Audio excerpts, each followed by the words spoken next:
संपूर्ण राज्यामध्ये फाशीची शिक्षा द्यावी, आरोपीला कठोर शिक्षा व्हावी अशी मागणी करत पूर्ण राज्यात पडसाद उमटलेले असलेल्या मालेगाव तालुक्यातील डोंगराळ प्रकरणाच्या आज विशेष सरकारी वकील उज्ज्वल निकम यांच्या मार्फत व्हिडिओ कॉन्फरन्सद्वारे सुनावणी घेण्यात आली। जवळपास राज्यभरात त्याचे पडसाद उमटले होते। त्या पार्श्वभूमीवरती विधान परिषदेमध्येच्या सेशनमध्ये देखील याच्यावरती विशेष सरकारी वकील देण्यात यावा, ही केस फास्ट ट्रॅक मध्ये मार्फत चालवताना लवकरात लवकर आरोपीला फाशी द्यावी याची मागणीनंतर राज्य सरकारने विशेष सरकारी वकील म्हणून उज्ज्वल निकम यांची नियुक्ती करण्यात आली।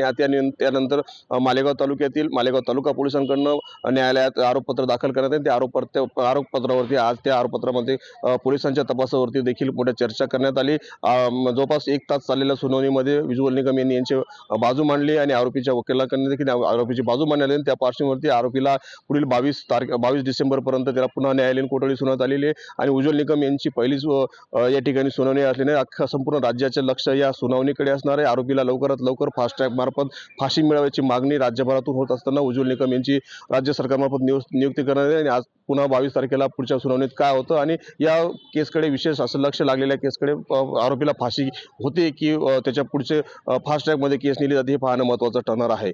मनोज शेवळे, TNN मराठी, मालेगाव।